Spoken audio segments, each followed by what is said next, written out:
గలతీయులు 1వ అధ్యాయము 6వ వచనం చదువుదాం. క్రీస్తు కృపను బట్టి మిమ్మల్ని పిలిచిన వానిని విడిచి భిన్నమైన సువార్త తట్టుకు. అంటే స్వార్థలో ఏంటిది చూడండి, కొంతమంది తేడాగా మాట్లాడతారు. అప్పుడు నువ్వు బయటకు వచ్చి అనుకుంటావు ఏంటి క్యాండిడేట్ వెరైటీగా ఉన్నాడు అని. క్రీస్తు కృపను బట్టి మిమ్మల్ని పిలిచిన వాణిని విడిచి భిన్నమైన సువార్త తట్టు మీరెంత త్వరగా తిరిగిపోవట చూడగా నేను ఆశ్చర్యమవుతుందంట. పౌలుకి జలక తగిలిందంట గలతీయుల సంఘాన్ని చూసి. సో 7 కూడా చదవండి. అది మరి ఒక సువార్త కాదు గాని క్రీస్తు సువార్తను చెరపగోరి మిమ్మల్ని కలవరపరచువారు కొందరు ఉన్నారు. అది మరొక సువార్త కాదు. లెట్ us read 2:5 చూద్దాం. 2:4-5.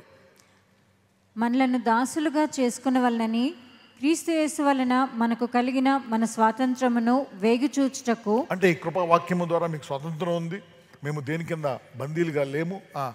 రహస్యముగా తేబడి దొంగతనముగా ప్రవేశించిన కపట సహోదరుల వలన జరిగినది. ఎవరంట వాళ్ళు? కపట సహోదరులు. చదవండి. సువార్త సత్యము మీ మధ్యను నిలిచినట్లు మేము వారికి ఒక్క గడి అయినను లోబడుటకు ఒప్పుకొనలేదు. సువార్త సత్యము మీ మధ్య నిలుచున్నట్లు మేము వారికి ఒక్క గడి అయినను లోబడుటకు ఉండకూడదు. You cannot listen. ఒకవేళ రోజు వెళ్ళావు అనుకో నీ మైండ్ మారిపోతుంది.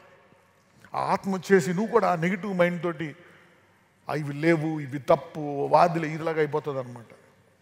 Jealousy is as క్రియల్ as death, the lust of the world, the lust of the flesh and the pride of life. లోకంలో ఉన్న ఈ 3, నేత్రాశ, శరీరాశ, జీవపు నమ్ము. I got money, I got this. అందుకే నీకు గొప్పదైన ఇవన్నీ ఉన్న పౌలు ఏం చేస్తున్నాడు? శరీరాన్ని నలుగొట్టుకుంటున్నాడు. సో యూజ్ ఇట్ విత్, నేను 3 విషయాలు చెప్పాను. Use it with humility, love, దేవుని చిత్తానుసారంగా. Also with by beating your body, నీ దేహాన్ని కొట్టుకుంటూ వాడాలంట.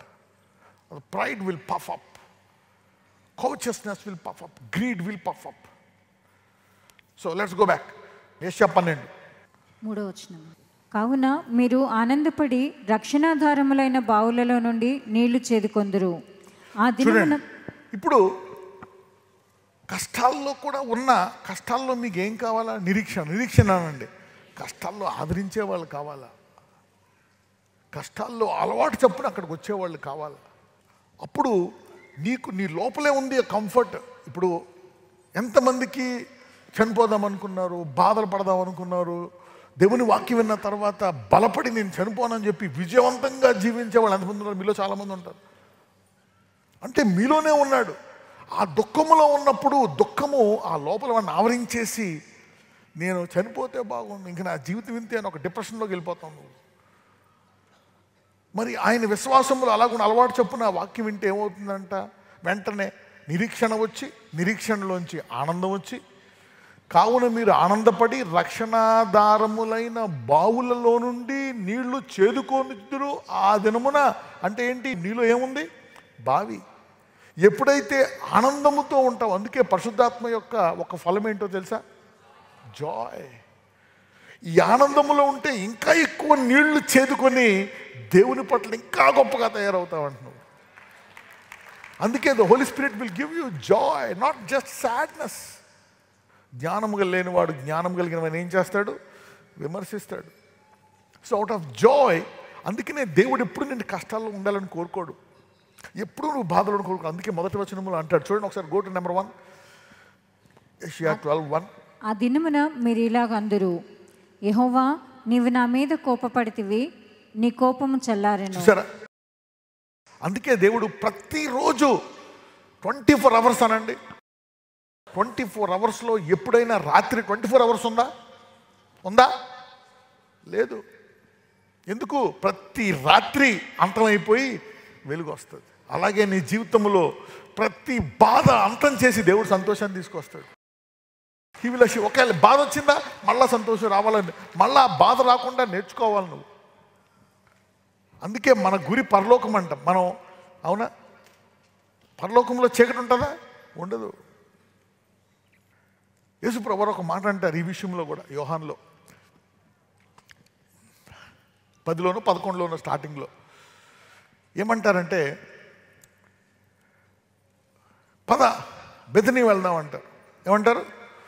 బెతనీ వెళ్దాం. వెంటనే అందరికి గుండెలో రాయబడిపోతుంది.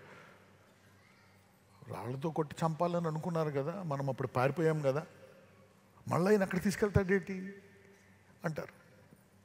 అప్పుడు తోమ ఒక మాట అంటాడు, పద మనం కూడా తెచ్చిపోదాం ఆయనతో పాటు అంటాడు. అప్పుడు ఆ మధ్యలో ఆయన ఒక మాట అంటాడు, ఓకే వెళ్దాం ఒకసారి అక్కడికి వెళ్దాం. యోహాను సువార్త 11:7 అని.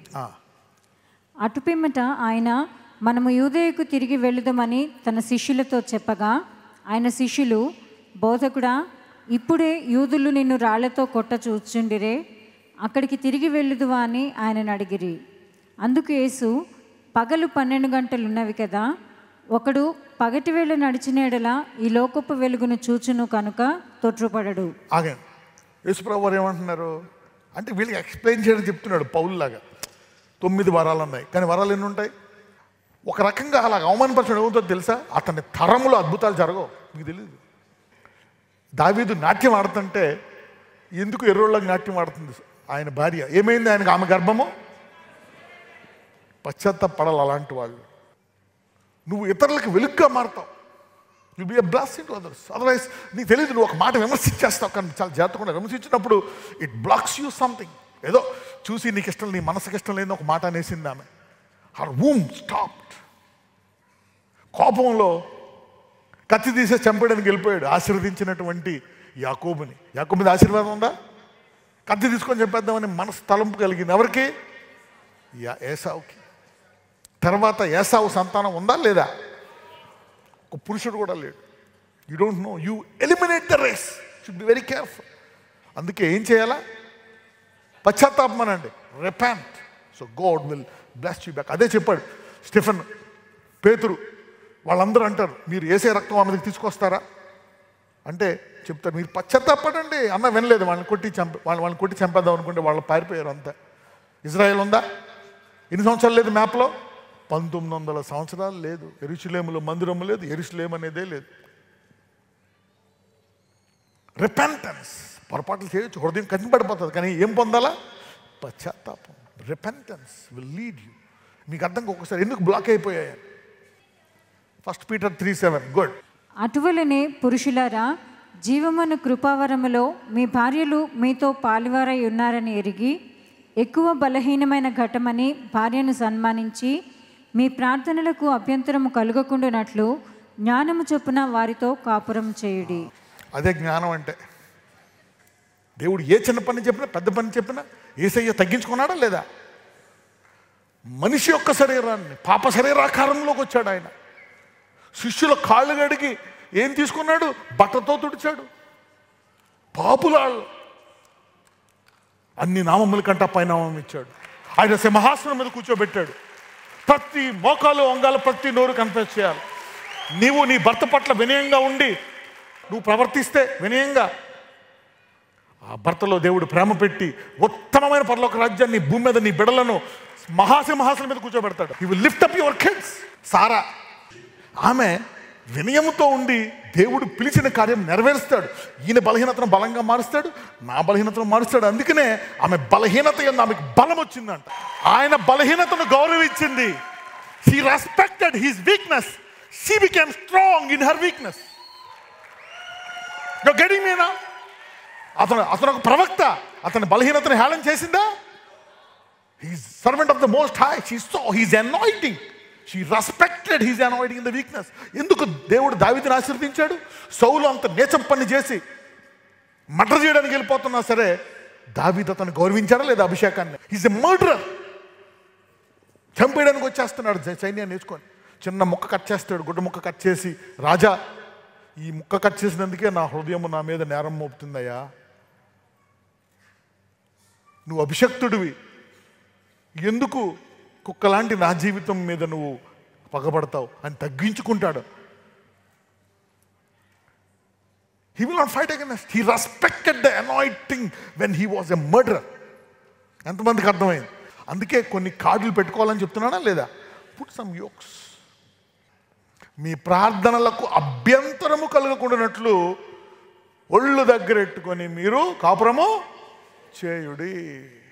మీ డబ్బులు ఆగిపోకుండానట్లు, మీరు ఎతికే జీవితాంతం ఆ డబ్బు వచ్చినట్లు అన్నిటికంటే ఉత్తమమైంది ఏంటో తెలుసా? పశ్చాత్తాపం. Repent, renew, refresh your life. Be blessed in Jesus mighty name.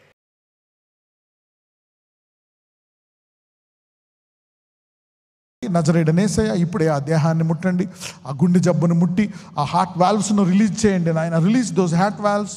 Brain problems, cancer, AIDS, HIV, blood pressure, blood sugar, thyroid, back pain, muscle cramps, liver cirrhosis, పరిపూర్ణ స్వస్థత వారి దేహాలకు. యెహోవా యందు వేచి ఉండి వారికి నూతన బలము కలుగుతుంది అన్నావు. వృద్ధాప్యములో కూడా నూతన బలం ఇచ్చి వారి మనవలకు నీ వాక్యములో స్థిరత్వాన్ని నేర్పించే కృప దయచేయమని ప్రార్థిస్తున్నాము తండ్రి. ఆమేన్.